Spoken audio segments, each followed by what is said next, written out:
इसके बाद हमारे पास फोर्थ पॉइंट आता है जो कि मैरिटल स्टेटस है। अभी जस्ट मैं आपको थोड़ा इसका ओवरव्यू दूंगी, आगे जाके इसको एक्सप्लेन करूंगी। मैरिटल स्टेटस यानी कि मैरिड है, अनमैरिड है, विडो है, क्या है, वो आपने उसको देखना है। उसको देखने के बाद आपने वो लिख देना है कि अच्छा जी, अब मैं इसकी छोटी सी एग्जांपल देती हूँ कि माशाल्लाह से हमारे साथ ऐसे स्टूडेंट्स भी होंगे जो कि अनमैरिड होंगे, हॉस्टल में रहते हैं। अपनी जिम्मेदारी है ना, अपनी एक रिस्पॉन्सिबिलिटी है, नाश्ता बनाना है, अच्छा जी तैयारी भी करनी है, फिर यूनिवर्सिटी भी जाना है, उसके बाद आके भी खाना वगैरह बनाना है।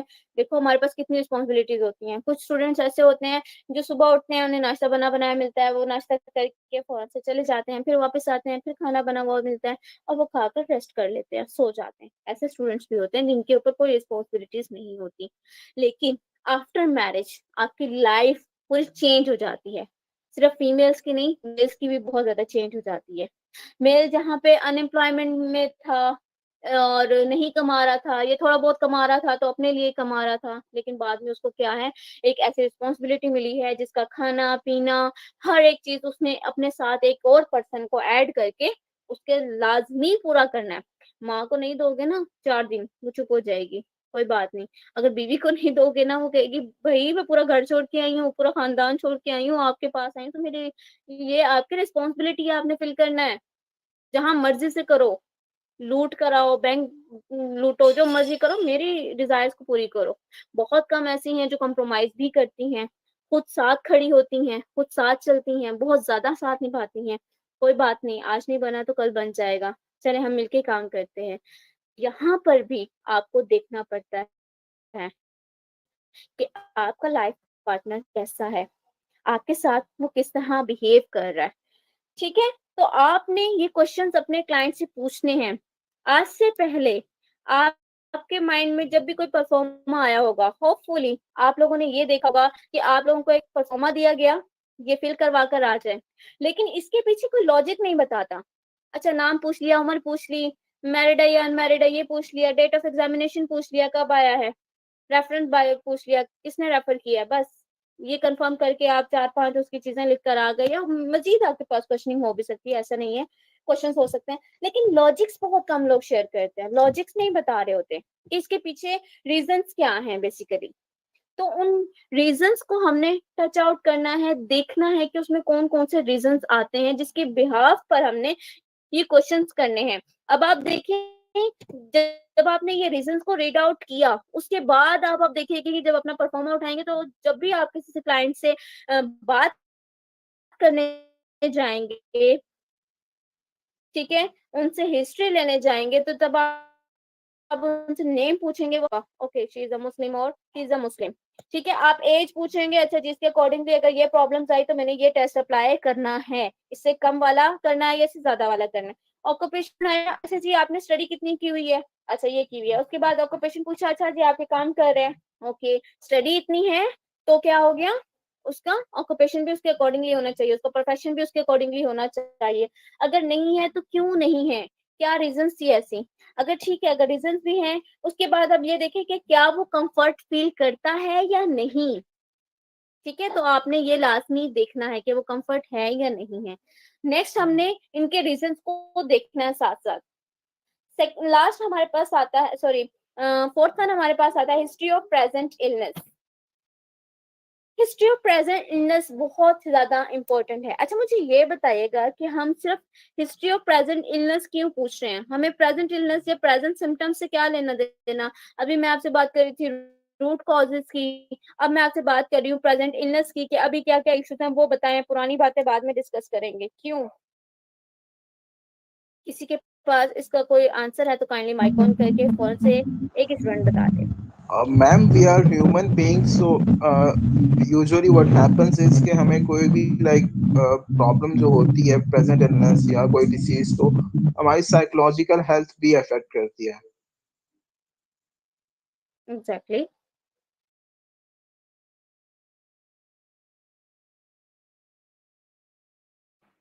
अदर देन दैट मैम हम लोगों को एक आइडिया, रफ आइडिया हो जाता है कि फॉर नाउ हमें किस चीज़ से डील करना है, सो दैट हम नेक्स्ट अपना एक प्रॉपर जो भी नेक्स्ट सेशन होगा उसमें हम अपना पूरा ट्रीटमेंट प्लान कर सकते हैं कि हमें एक पर्टिकुलर क्लाइंट के साथ किस तरीके से डील करना है।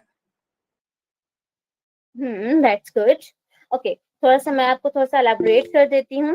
फर्स्ट ऑफ ऑल, जब हम प्रेजेंट इलनेस का पूछते हैं तो मेन क्या होता है, हमारे माइंड में क्या आता है कि जी अभी वाली बता दें। अगर आप किसी से कहें ना, नॉर्मली मैं आप लोगों से भी कहूँ, अच्छा आपने एमएस किया था तो स्टार्ट कैसे लिया था, आप क्या कहोगे? फर्स्ट ऑफ ऑल तो मैंने फी का कंफर्म किया, एमएस की फी कितनी है, उसके बाद मैंने ये किया, उसके बाद मैंने फैमिली ने अलाउ नहीं किया, फिर मैंने फैमिली को मनाया, फिर वहां से जाके मैं एक यूनिवर्सिटी में गई। ऑब्वियसली हर इंसान के पास, यहाँ पे 100 स्टूडेंट्स हैं, हर इंसान के पास एक नई स्टोरी है, एक अलग स्टोरी अवेलेबल है। आप लोगों की लाइफ में पूरी पूरी स्टोरीज अवेलेबल होंगी। आपने स्टार्टअप कैसे लिया, आप साइकोलॉजी में क्यों आए, आपने सिर्फ साइकोलॉजी को ही क्यों चूज किया? हर किसी के पास एक डिफरेंट स्टोरी है, हर किसी के पास एक डिफरेंट एक्सपीरियंस है।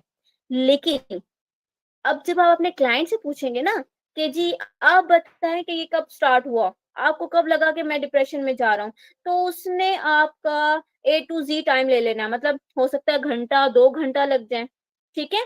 2 घंटे के अकॉर्डिंगली क्या होगा, अब वो आपका जो सेशन टाइम है वो तो खत्म हो गया, वो तो स्टोरी सुना रहा है ना, आप उसको इंटरप्ट नहीं कर सकते। क्यों? क्योंकि अगर आप इंटरप्ट करोगे, आपकी जो भी जितनी भी रेपो बनी हुई थी ना, वो जीरो पे चली जाएगी, आपकी सारी स्ट्रगल खत्म। आप उसको इंटरप्ट कर रहे हो, सुन नहीं रहे, लिसनिंग पावर नहीं है आपके अंदर। और आप ये सुनेंगे तो भी आपका काम खराब होता है, अगर नहीं सुनते तो भी आप लॉस में जाते हो। क्यों? क्योंकि आपका टाइम वेस्ट हो रहा है। आपने जब 1 आवर का सेशन टाइम सेट किया हुआ है या 45 मिनट्स का, तो 45 मिनट में आपने प्रॉपर हर एक चीज को पूछ कर फाइनलाइज करना है, ठीक है। ये नहीं कि उनकी जो हम कहेंगे एक दफा का जिक्र है, दैट्स इट, वो फिर शुरू हो गया। सो दैट्स वाई सबसे मेन पॉइंट क्या है, प्रेजेंट इलनेस। आप मुझे पहले ये बताएं कि प्रेजेंट इलनेस क्या है, आपकी क्या कंप्लेन्स हैं, क्या सिम्टम्स हैं जिसकी वजह से आप कोई डिप्रेशन हो रहा है या एंजाइटी फील हो रही है। खासतौर पे हमने एक कॉमन वर्ड सुना है, डिप्रेशन। हर दूसरा बंदा कहता है मुझे डिप्रेशन है, हालांकि बेचारे को हो एंजाइटी या फर्दर उसको कोई और मसले मसाले हो, लेकिन डिप्रेशन हमने बहुत कॉमन रखा हुआ है कि मुझे भी डिप्रेशन है, अच्छा मुझे भी डिप्रेशन है। सो दैट्स वाई आप उनसे प्रेजेंट इलनेस का पूछ के उनकी कंप्लेंट्स को देखोगे, उसके सिम्टम्स को कंफर्म करोगे, उसके बाद जाकर आप फर्दर क्या करोगे, नेक्स्ट क्वेश्चंस करोगे। लेकिन कोशिश कीजिएगा जो भी हिस्ट्री पूछें, जो भी बातें पूछें, वो आपके पास पॉइंट्स में बनी हुई हो। अगर आप उन्हें फ्री हैंड दे देते हैं ना, तो फ्री हैंड में क्या होता है, वो फर्दर मजीद वो क्वेश्चंस करने लग जाते हैं। मतलब फ्री हैंड मीन्स वो क्वेश्चंस क्या करेंगे, पूरी पूरी स्टोरी आपको लिख कर दे देंगे, फिर तो मसला हो गया ना, फिर टाइम वेस्टेड हो गया। टाइम वेस्ट क्या है कि क्लाइंट पे 2 घंटे लगाएंगे तो आपका मेंटल हेल्थ भी डिस्टर्ब होगा, ठीक है। यहाँ का कंप्लीट हो गया। उसके बाद आ जाता है हिस्ट्री ऑफ प्रेजेंट इलनेस के अकॉर्डिंगली फर्स्ट आता है पॉइंट, जो क्या है, साइकेट्रिक इलनेस। ऐसा तो नहीं है आप मेरे पास आ रहे थे, ठीक है, मेरे पास आप आए, उससे पहले भी, अब ये तो नहीं है कि आप पहले साइकोलॉजिस्ट हैं उसकी लाइफ के, पहले डॉक्टर हो गए हैं, या पहले आप पर्सन है जिसको आपसे वो शेयर कर रहा, माइट बी पॉसिबल वो बहुत सारे लोगों से अपनी हिस्ट्री को, अपनी लाइफ को डिस्कस करके आ चुका हो, ठीक है। कोई कंफर्मेशन नहीं है आपके पास, तो आप क्या करोगे, आप उससे कंफर्म करोगे कि मुझसे पहले भी किसी और डॉक्टर के पास गए हैं, या इस प्रॉब्लम से पहले भी कोई प्रॉब्लम रहा हो जिसको आपने ट्रीट कर लिया हो, प्रॉपर ट्रीटमेंट हो चुका हो। ऐसा भी होता है कि क्लाइंट्स क्या करते हैं, पहले उसको डिप्रेशन होता है, एक टाइम तक डिप्रेशन रहता है, वो फिर क्लियर हो जाता है, फाइनल हो गया, ट्रीटमेंट हो गया, खत्म हो गया, टर्मिनेशन, दैट्स इट। नेक्स्ट उसका क्या हो गया कि उसने वो भी सुन लिया, मतलब अच्छा ये प्रॉब्लम था, क्लियर हो गया, लेकिन उसके बाद उसने कहीं ना कहीं मिस्टेक की जिसकी वजह से डिप्रेशन जो है वो एमडीडी में कन्वर्ट हो गया, या मल्टीपल डिसऑर्डर्स भी हो सकते हैं, ठीक है, कोई और डिसऑर्डर भी हो सकता है। सो आपने उसे कंफर्म करना है कि साइकेट्रिक इलनेस कौन सी पहले कोई रही है तो वो बता दे, अगर नहीं रही तो अब जो है वो पहली बारी है या नहीं, ठीक है बच्चों। यहाँ तक फाइनल है क्लास। नेक्स्ट जो है टॉपिक वो हम इंशाल्लाह कल की क्लास में पढ़ते हैं।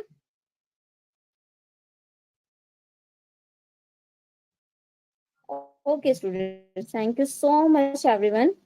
Thank you so much. So now moving towards the Q&A session. Kindly all please ask your queries. Ma'am, kindly elaborate the term MDD. मैंने एमडीडी बोला था, मेजर डिप्रेसिव डिसऑर्डर। बेसिकली जिसमें डिप्रेशन जो है वो इंक्रीज कर जाता है, सेवेरिटी पे चला जाता है, तो वो एमडीडी में मूव कर जाता है। इसमें ड्यूरेशन की डिफरेंस आता है, ठीक है। Okay, ma'am. Most Thank you welcome. so much. Ma'am जब हम लोग देखेंगे ऑक्यूपेशन तो उसमें भी हम थिंक अबाउट स्टूडेंट्स, अभी फॉर एग्जाम्पल अगर कोई बंदा आर्मी ऑफिसर है, ठीक है, या कोई बंदा सिविलियन है, तो उनके थिंकिंग पैटर्न्स आर डिफरेंट। तो वुड दैट हेल्प अस के मतलब हम लोगों को पता चलेगा कि इसमें पर्सनैलिटी डिफर हो रही है या नहीं हो रही, या सिर्फ हम लोग को ऑक्यूपेशन से हमारी साइकोलॉजिकली पता चलेगा कि मेंटली वो बंदा किस स्टेट में है। फर्स्ट ऑफ ऑल जब हम उनसे सारी चीजें पूछ रहे होते हैं तो जरूर याद रखिएगा, सिर्फ एक ही पॉइंट पे स्टक होकर हमने डायग्नोस कर बिल्कुल नहीं कर देना कि जी हमने डायग्नोस प्लान कर दिया। फर्स्ट ऑफ ऑल अभी आपने कहा कि हम उसका ऑक्यूपेशन पूछकर फाइनलाइज कर दें। देखिए मैंने जब ये भी आपको बस छोटे छोटे पॉइंट्स बताए हैं, ये बहुत सारी अभी आगे स्टोरी है पूरी, तो ये जो पॉइंट्स हैं इसके थ्रू आपने अपने आप को अवेयर करते जाना है। अच्छा नेम है, अच्छा एज है, तो हमने ये करना है, ऑक्यूपेशन है तो इसको ये भी प्रॉब्लम हो सकता है। देखिए हमारे साइकोलॉजी में ना प्रिडिक्शन बहुत चलती है, ठीक है, इसीलिए हम स्टैट यूज करते हैं, मैथ्स यूज नहीं करते। मैथ्स नहीं आती, स्टैटिस्टिक्स आती है। तो प्रिडिक्शन होती है, ठीक है। प्रिडिक्शन में हमने देखना है कि ये हो भी सकता है और नहीं भी हो भी सकता है और नहीं भी। जब हम प्रेजेंट इलनेस और सिम्टम्स पूछते हैं तो वहां पे हमें बहुत सारी चीजें वो क्लियर हो जाती हैं। और चाहे वो कह लें कि आर्मी का पर्सन हो, चाहे वो नॉर्मल हो, चाहे वो जो भी हो, क्योंकि आर्मी पर्सन आल्सो इंसान तो है ना, ह्यूमन बीइंग तो है, ठीक है। और वो हमसे पहले ही वो जब आर्मी के एक फील्ड में गया तो उससे पहले भी उसने किसी न किसी साइकोलॉजिस्ट को डील किया होगा। बहुत सारे साइकोलॉजिस्ट एट द स्पॉट उसका टेस्ट ले रहे हैं, तो वहां पे भी उनको काफी हद तक क्लियर हो जाता है कि मेंटल हेल्थ कैसी है। आपको पता है खासतौर पे आर्मी एरिया में अगर वहां पे साइकोलॉजिस्ट की इस हद तक वैल्यू है कि एक साइन कर देना साइकोलॉजिस्ट के ये इसकी मेंटल स्टेट ठीक नहीं है, और वहां पे सिग्नेचर आ जाए आप लोगों का, तो वो इस हद तक है कि उसकी जॉब जो है वो खत्म हो सकती है, ठीक है। वो क्यों? क्योंकि मेंटल हेल्थ ही मोस्ट इंपॉर्टेंट होती है, और जब साइकोलॉजिस्ट या साइकेट्रिक्स अप्रूवल नहीं देता तब तक आप उस जॉब को नहीं कर सकते, ठीक है। सो फर्स्ट ऑफ ऑल आप ये देखा करें कि हमने हर एक पॉइंट को कवर अप करना है, ठीक है। नेक्स्ट वन, काइंडली स्टूडेंट्स आप लोग हैंड डाउन करिए ताकि एक्सक्यूज जिससे मी कोई ma'am, student I have a question कि जब मैं सीएमएच में थी, मैं सीएमएच में इंटर्नशिप कर रही थी, तो वहाँ पे हमारे पास क्लाइंट्स ऐसे आए थे जिन्होंने आर्मी के लिए अप्लाई किया था। जो आप कह रही हैं कि मेंटल स्टेट इज इम्पोर्टेंट, या mental state is important, but the thing is के हम लोग उस पर भी टेस्ट अप्लाई करते हैं, जैसे कि एमएमपीआई टेस्ट होता है उनका, ठीक है। हम लोग उसकी स्कोरिंग करते हैं और आफ्टर दैट हम उनको डिक्लेयर करते हैं कि जी ये मतलब ऑक्युपाइड है या नहीं। लेकिन जो पेशेंट्स हैं, पेशेंट्स में भी जो हमारे पास आए थे वो भी आर्मी के पेशेंट्स थे, मींस के जिनका ऑलरेडी टेस्ट हो चुका था, जो कि पास आउट होके वहां पे मतलब एज अ जॉब कहीं ना कहीं किसी न किसी स्केल पे लगे हुए थे। तो वो बाद में हमारे पास ट्रीटमेंट के लिए भी आए, बकायदा वो वार्ड में एडमिट थे। तो फिर वो कंडीशन तो जाहिर सी बात, तो उनकी ऑक्यूपेशन से तो कोई रेलेवेंट नहीं है ना। देखें अब वो एक जॉब पे बिल्कुल कह लें कि फिट थे, लेकिन बाद में उस जॉब में रहने के साथ-साथ उनकी जो एक रूटीन होती है, डिसिप्लिन होता है, या उनके जो ट्रेनिंग सेशंस होते हैं, जैसे भी उनका लाइफ गुजरता है, वो उनको प्रेशराइज़ करता है, यानी कि एनवायरनमेंट बेस करता है उन पे। बिल्कुल ऐसा है। फर्स्ट ऑफ ऑल आप ये देखें कि एनवायरनमेंट भी इम्पैक्ट करता है, साथ-साथ ये भी हो सकता है कि उन्होंने कुछ ऐसी जर्नी की हो जिसकी वजह से वो बहुत ज़्यादा टॉर्चर हुए हों। ये बात याद रखिएगा, आर्मी की जो ट्रेनिंग होती है वो बहुत ज़्यादा स्ट्रिक्ट होती है, और इसके अलावा उनका जो वर्क है वो भी बहुत ज़्यादा स्ट्रिक्ट होता है। कुछ ना कुछ अल्लाह ना ही करे, अब आप देखें कि मैंने बहुत सारे ऐसे क्लाइंट्स देखे हैं जो कि आर्मी के होते हैं और मल्टीपल डिसऑर्डर्स में होते हैं। एट द स्पॉट वो मल्टीपल डिसऑर्डर्स को देख रहे होते हैं, और मल्टीपल पर्सनैलिटी डिसऑर्डर में भी होते हैं। मल्टीपल पर्सनैलिटीज को ज़्यादातर आर्मी के ही क्लाइंट्स जो हैं वो सॉरी आर्मी के ही जो पर्सन्स होते हैं वो फील कर रहे होते हैं या उसमें अप्लाई कर रहे होते हैं। तो जब उन पे टेस्ट अप्लाई किया गया था, साइकोलॉजिकल टेस्ट अप्लाई कर इनको फाइनलाइज किया गया था, उस टाइम उनका मेंटल स्टेट क्या था वो इम्पैक्ट करता है। लेकिन बाद में as a patient, as a client वो आपके पास आए हैं तो वो उनकी एक अलग हेल्थ है, ठीक है। हमें हर 3 माह बाद, 4 माह बाद एज अ क्लिनिकल साइकोलॉजिस्ट हमें भी एक साइकोलॉजिस्ट की जरूरत पड़ती है, क्योंकि एक ये एवरेज होती है जब हम बहुत सारे क्लाइंट्स को सुनते हैं, बहुत सारे क्लाइंट्स को डील करते हैं, तो हमारी भी मेंटल हेल्थ की एक एवरेज है। वहां पे जाके हम भी डिसअपॉइंट होना शुरू हो जाते हैं, थोड़ा थोड़ा डिसअपॉइंट, क्या हमारे अंदर भी बहुत सारी नेगेटिविटी आ जाती है। देखिए, अगर आप एक पॉजिटिव पर्सन को और एक नेगेटिव पर्सन को रखोगे, तो नेगेटिव पर्सन अगर हार्ड देन होगा तो आपकी पॉजिटिविटी को सक करना स्टार्ट कर देगा। ठीक है, वो सक सक करेगा और आपसे अपनी जितनी उसको एनर्जी चाहिए होगी वो ले जाएगा। इसी वजह से आपके मेंटल हेल्थ भी डिस्टर्ब होती है। सो दैट्स व्हाई वो जो पहले आया था आपके पास उस या आपसे पहले मतलब उनके पास प्रॉपर टेस्ट अप्लाई किया गया था, वो जॉब के लिए उनका फाइनलाइज हो गया था, लेकिन अब जो उनकी मेंटल हेल्थ है वो किसी ना किसी रीजंस पे हो सकती है। कोई भी ऐसा इशू आ सकता है जिसके बिहाफ पर उनको ये इश्यूज जो हैं वो फेस करने पड़ रहे हैं। ठीक है, तो अस्सलाम टेस्टिंग वालेकुम अप्लाई करने मैम। के बाद हम फाइनल अस्सलाम करते हैं। वालेकुम। वालेकुम अस्सलाम। वन बाय काइंडली स्टूडेंट्स, आप लोग ना माइक हैंड को डाउन कर लें ताकि जो जस्ट वन सेकेंड, आप लोग मुझे सुन लें एक बार। ठीक है, जो भी स्टूडेंट्स हैं काइंडली आप लोग अपने हैंड को डाउन कर लें। जो स्टूडेंट क्वेश्चन पूछना चाहेगा वो सिर्फ हैंड रेज करेगा।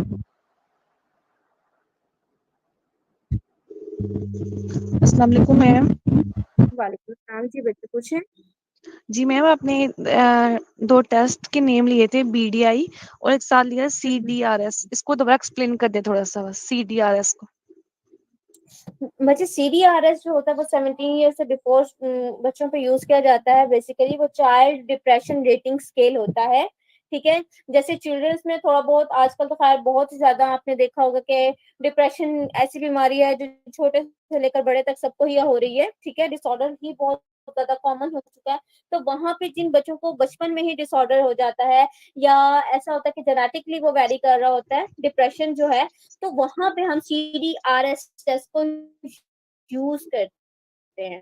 ठीक है, children thank you so depression rating much. Scale. अगर उसकी 17 ईयर्स से अबव एज है तो बीडीआई टेस्ट यूज किया जाता है।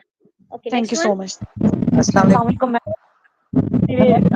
Most welcome. वालेकुम। अच्छा मैम, मैं तलहा हूँ। वालेकुम बेसिकली अस्सलाम मैं बच्चे, खुद जी पूछें। मैडम मैं सीएमएच में जॉब करता हूँ, बेसिकली सोल्जर्स के साथ ही होता हूँ। तो अभी डिस्कशन हो रही थी सोल्जर्स के बारे में। मैंने तो आपकी आवाज में क्लियर नहीं है। मैम अब आवाज़ क्लियर है? मैंने आप पूछ लें काइंडली बच्चे, आपकी आवाज भी क्लियर नहीं आ रही है हमें। मैम मुझे ट्राई कर दिया था तो वो पूछना शुरू कर दिया। तो मैं आपसे ये पूछ ओके जी, तला पूछें। अस्सलाम वालेकुम मैम। मैम आपको आवाज़ आ रही है?